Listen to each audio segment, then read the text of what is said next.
믿는 도끼에 발등 찍혀버린 멍청한 선비.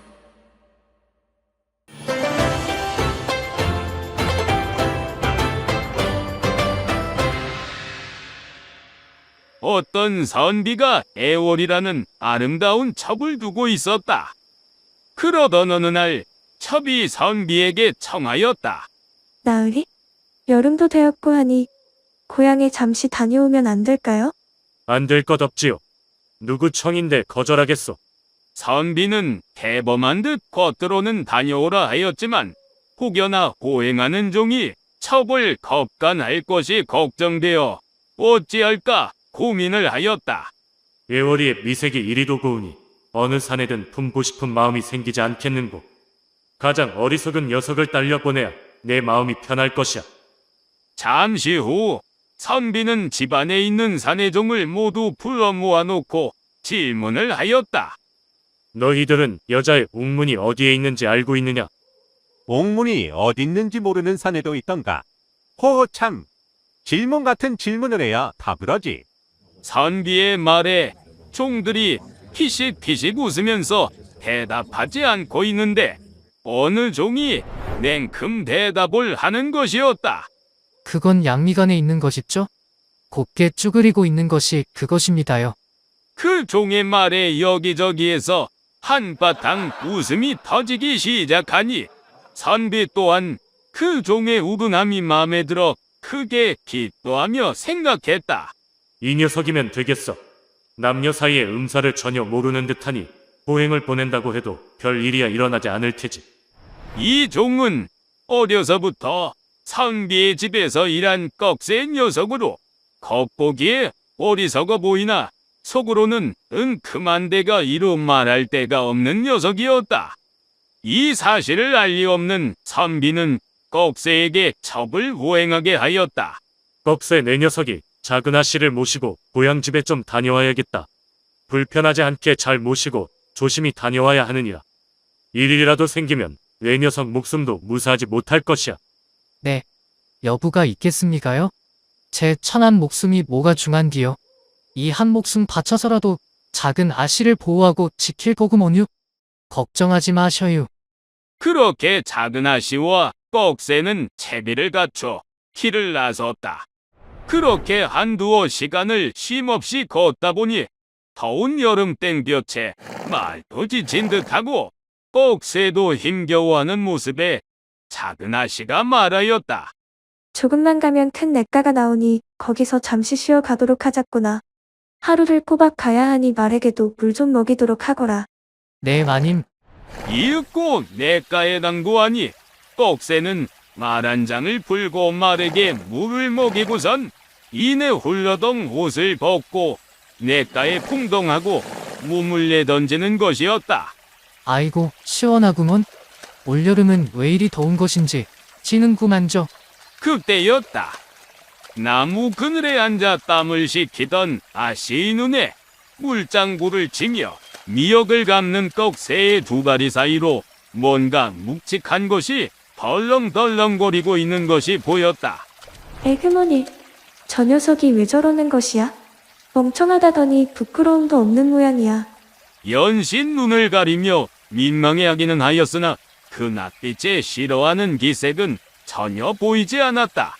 오히려 어느 순간 꺽쇠에게 다가가 그를 희롱하여 묻는 것이었다. 너는 양다리 사이에 고기로 된 막대기 같은 것이 있는데 그게 대체 무엇이더냐? 이에 꺽쇠가 자신의 물건을 쑥 들어올리면서 대답하였다. 처음에는 혹부리같이 작아 걸리적거리지도 않던 녀석이었습죠. 근데 점점 도단하는가 싶더니 지금은 이렇게 커져 덜렁거리니 거추장스럽기 짝이 없습니다요 그려. 어디다 써먹을 때도 없고 말입니다요. 그러다 저비에 거대하고 실한 꺽쇠의 약물에 홀딱 반했던 나머지 수작을 부리기 시작하였다. 나도 태어날 때부터 양다리 사이에 작은 구멍이 있었는데 차츰 커져 지금은 깊은 구멍이 되었지. 보아하니 너의 그 소산한 막대기와 나의 움푹 패인 그곳에 짝이 잘 맞을 것 같은데 한번 맞춰보지 않겠느냐? 그 말에 꺽쇠가 속으로 해제를 부르며 생각하였다. 마님, 여지껏 내 물건에 안 넘어온 여인네들이 없습죠. 오늘 애월 마님도 매운 맛 좀 보실 거요?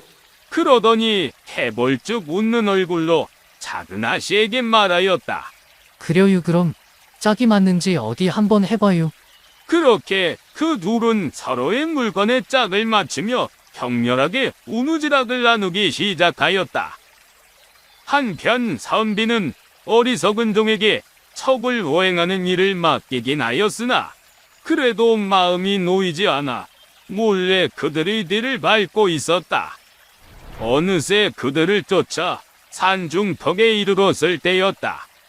때마침 냇가에 무수히 자란 풀숲 사이로 어렴풋이 애첩과종의 수상쩍은 움직임을 본 것 같은지라 급히 산을 내려가며 소리쳤다.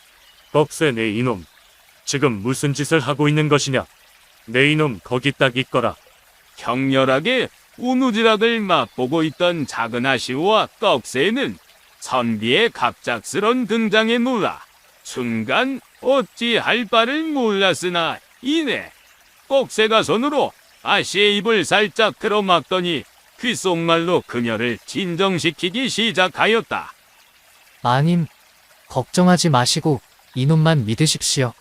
그냥 제가 하는 대로 가만히 계시면 됩니다요. 아유, 이게 무슨 날벼락이냔 말이다. 꺽쇠 너만 믿는다. 그렇게 작은 아씨를 안심시키고선 자신의 주머니 속을 더듬더니 송곳과 노끈을 꺼내 작은 아씨의 소중이를 꿰매려는 신용을 하기 시작하였다. 때마침 이들 앞에 나타난 선비가 그 광경을 보고 꺽쇠에게 꼬디져 물었다. 지금 무엇을 하고 있는 것이야?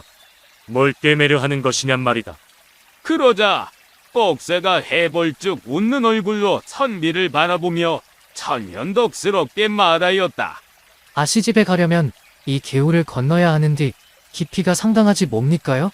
혹여라도 작은 아씨께서 강을 건너시다 물에 빠져 수독이라도 오르면 큰일이니 아씨의 몸 이곳저곳에 상처가 있나 없나 살피던 중이었습죠. 그런데 마침 아씨 배꼽 아래 몇이 되는 곳에 한치 정도의 구멍이 있어 혹여나 물이 들어갈까 겁이나 지금 곧 그것을 꿰매려고 하는 중이었습니다요. 꺽쇠의 말이 끝나자 선비는 크게 기뻐하면서 말하였다. 진실로 아씨를 위하는 마음이 크구나 이 녀석. 내가 사람을 잘 보았어. 그런데 그 구멍은 태어날 때부터 있던 것이니 꿰매지 않아도 되느니라. 그만 되었으니 어서 고향 가던 길을 서두르거라. 알겠습니다요, 나리. 그렇게 멍청한 선비는 더 이상 꺽쇠를 의심하지 않았으니 그 길로 발길을 돌려 집으로 돌아갔다. 이제 더 이상 거리낄 것이 없어진 작은 아씨와 꺽쇠는 가는 길 내내 격렬한 우누리정을 나누었으니 길을 떠난 지 열흘을 훌쩍 넘기고서야 겨우 고향집에 도착할 수 있었다 한다. 오늘 이야기는 여기까지입니다. 재미있게 보셨나요? 우리 속담에 고양이에게 생선을 맡긴다는 말이 있습니다. 해를 끼칠 걸 알면서도 중요한 일을 맡겨야 할 때 쓰는 말인데요. 오늘 이야기의 상황과 대충 맞아 떨어지는 것 같습니다. 선비의 입장에서 보면 참 안타까운 일이지만 개인적으로 애초에 고양이에게 생선을 맡긴 것부터가 잘못된 판단이 아니었나 싶네요. 맛있는 생선을 탐하는 건 고양이의 본능이니 뭐라 할 수도 없는 부분이기도 하고요. 여러분의 생각은 어떤가요? 고양이에게 생선을 맡긴 주인의 탓일까요? 아니면 믿고 맡겨준 생선을 먹어버린 고양이를 욕해야 할까요? 아니면 맛이 좋아 먹혀버린 생선을 욕해야 할까요? 과연 누구의 잘못이 가장 큰 걸까요? 여러분들의 재미있는 의견을 댓글로 남겨주세요. 이랬거나 저랬거나 사람 너무 믿지 맙시다. 오늘도 끝까지 시청해주신 여러분 대단히 감사합니다. 다음 시간에 만나요.